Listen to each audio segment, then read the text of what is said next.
নিজের হাতে আল্লাহ পাক পুরস্কার দেবেন, তাতে খুশি হবে। রোজাদারদের একটি স্পেশাল দরজা রয়েছে, যার কথা দুটি হাদিস রয়েছে। সে দরজার নাম রাইয়ান। রোজাদার এর মানে এই নয় যে যারা রোজা রাখবে না তারাও জান্নাতে যাবে।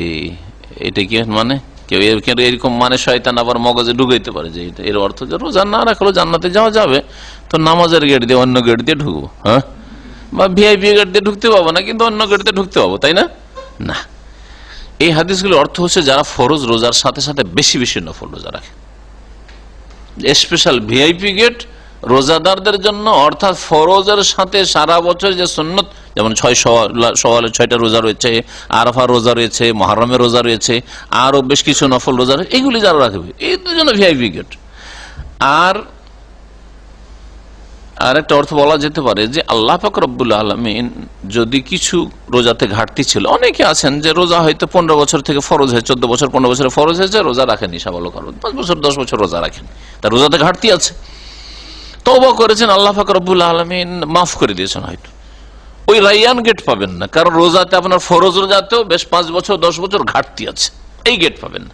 আর যারা যেই দিন থেকে প্রথম রোজা ফরজ হয়েছে সেই দিন থেকে রোজা রেখেছে, আর যতদিন পর্যন্ত রোজা রাখতে সক্ষম ততদিন পর্যন্ত রোজা রেখে গেছে, তাদের জন্য এই ভিআইপি রাইয়ান গেট রয়েছে।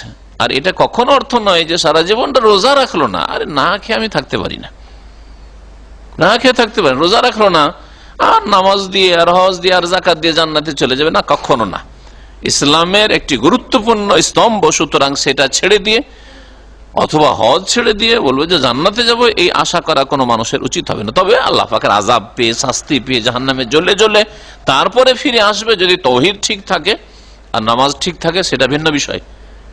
কোন মুসলিম কি চাই যে 10,000 20,000 বছর 50,000 বছর জাহান্নামে জ্বলুক আর তারপর রোজা ছাড়া শাস্তি পাক আর তারপরে ফিরে আসুক? না, এটা কখনো কোনো মানুষের এই আকাঙ্ক্ষা হতে পারেন। আল্লাহ পাক যেন এইরকম মুসলিমদেরকে হেদায়েত দান করেন।